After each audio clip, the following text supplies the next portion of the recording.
Bonjour à toutes et à tous, c'est Stan pour le site Etidia, etidia.com. Eh bien, on va faire notre suivi des marchés actions à travers les indices et deux, trois valeurs choisies.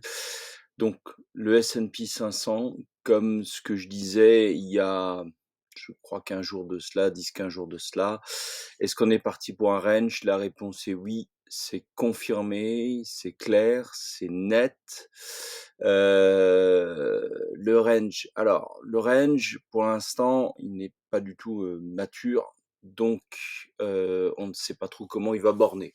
On ne sait pas trop comment il va borner. On a, un premier point, un deuxième point. On peut passer, comme ça jusque mai, juin, ça peut durer très longtemps ce truc-là. On peut faire des fausses sorties, des par le haut, par le bas et cetera. Tout ce qui est un range, c'est jamais, très, très, parfait, d'accord?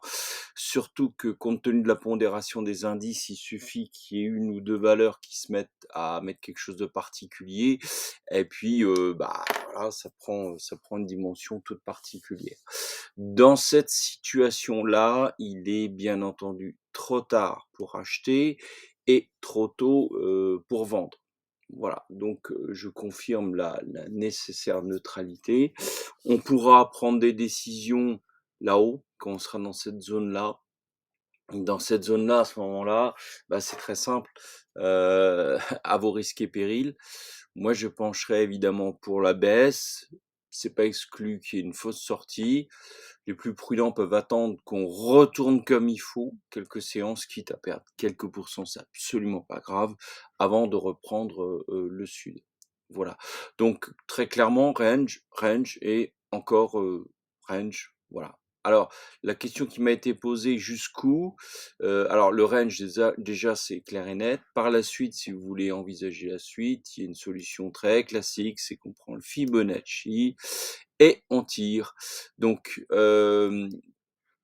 là, la 1re borne 23,6, on pourrait se limiter à ça, donc les zones pourraient remonter, hein, pour être très précis, je pourrais la remonter un peu et dire, voilà, on remonte, légèrement la borne. Bon, je pense qu'il faut pas non plus être trop rigide là-dessus. Ensuite, c'est des descentes par palier. Moi, je pense que nécessairement, on atteindra au moins ici les 50. Ça me paraît vraiment nécessaire. Voilà, affaire à suivre. Prochaine étape, contact de borne pour, voir la décision, au niveau du S&P 500. Voilà, c'était Stan pour le site Etidia, etia.com.